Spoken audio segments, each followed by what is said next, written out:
ఈ రోజున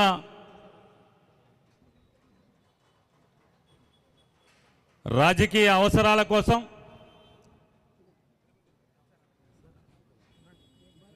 ఓటు ద్వారా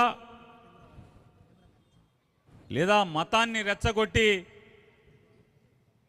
తద్వారా ఓటు అనే ఒక ఆయుధంతో రాజ్యాధికారాన్ని సుస్థిరం చేసుకోవడం కోసం రాజ్యాంగం రాసుకున్నప్పుడు ఉన్నటువంటి రాతల్ని కూడా లేదా భారతదేశంలోని ప్రతి పౌరుడికి నాడు పెద్దలు కలగజేసినటువంటి నమ్మకాన్ని కానీ తూట్లు పొడుస్తూ ప్రజలిచ్చిన అధికారం మాటున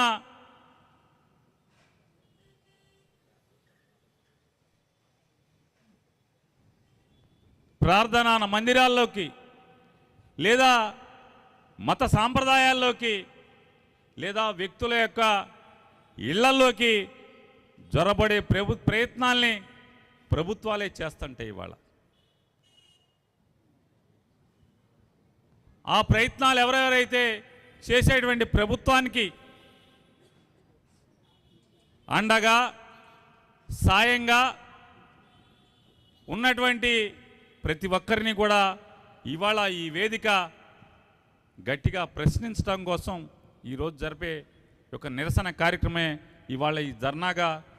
ఇవాళ ప్రతి ఒక్కరు కూడా అంటే ప్రతి మతానికి సంబంధించినటువంటి వ్యక్తులను కూడా మనం చూడాల్సినటువంటి అవసరం ఉంది. ఇవాళ హైందవుడిగా నేను జన్మించి హైందవ మతాన్ని నేను ఆచరిస్తున్నప్పటికి కూడా రంజాన్ మాసంలోనో లేదా ఈద్ రోజు రంజాన్ పండగ రోజు లేదా జరిగేటువంటి ఆ ప్రార్థనా కార్యక్రమాల్లో ఒక రాజకీయ నాయకుడిగా పాల్గొన్నప్పుడు విన్నటువంటి భయాల్లో చెప్పేటువంటి మాట కేవలం పాపం చేయటం మాత్రమే కాదు, పాపాలు చేస్తున్న వ్యక్తికి అండగా ఉన్న, పాపాలు చేస్తున్నటువంటి పాపాత్ములకి అండగా ఉన్నా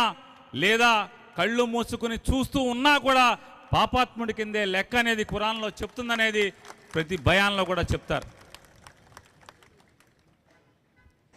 ఇవాళ భారతదేశంలో ఉన్నటువంటి అనేక భిన్న మతాల సంస్కృతిలో దేవుణ్ణి కొలిచే మతం ఏదైనా లేదా మనం నమ్ముకునేటువంటి దేవుడు ఎవరైనా కానీ భారతదేశంలో దశాబ్దాలుగా అన్ని మతాల వారు అన్నదమ్ముల వలె కలిసి బతుకుతున్నటువంటి ఈ దేశంలో ఇవాళ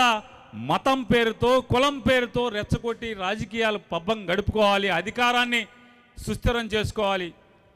అంటే బ్రతికున్నంతకాలం లేదా భూమి ఉన్నంతకాలం అధికారం మా చేతిలో ఉండాలనేటువంటి పాపపు ఆలోచనలోంచి పుట్టుకొచ్చిందే ఇవాళ 2024 వక్ఫ్ అమెండ్మెంట్ బిల్ అనేది కూడా ఇవాళ మనం ఖచ్చితంగా గుర్తించి తీరాలి. ఇవాళ దానిలో భాగంగానే వైఎస్ఆర్ కాంగ్రెస్ పార్టీ జగన్మోహన్ రెడ్డి గారి నాయకత్వంలోని వైఎస్ఆర్ కాంగ్రెస్ పార్టీ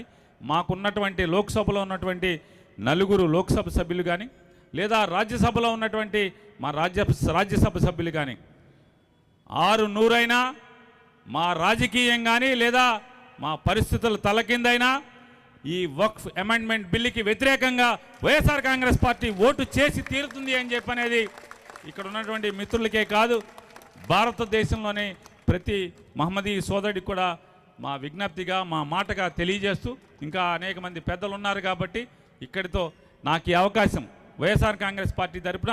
మా ఈ 2 మాటలు మాట్లాడే అవకాశాన్ని కల్పించినటువంటి ముస్లిం లా బోర్డు వారికి పెద్దలకందరికీ కూడా కృతజ్ఞతలు తెలియజేసుకుంటూ ఖచ్చితంగా భారతదేశాన్ని ఇవాళ కూటమిగా ఎన్డీగా ఏలుతున్నటువంటి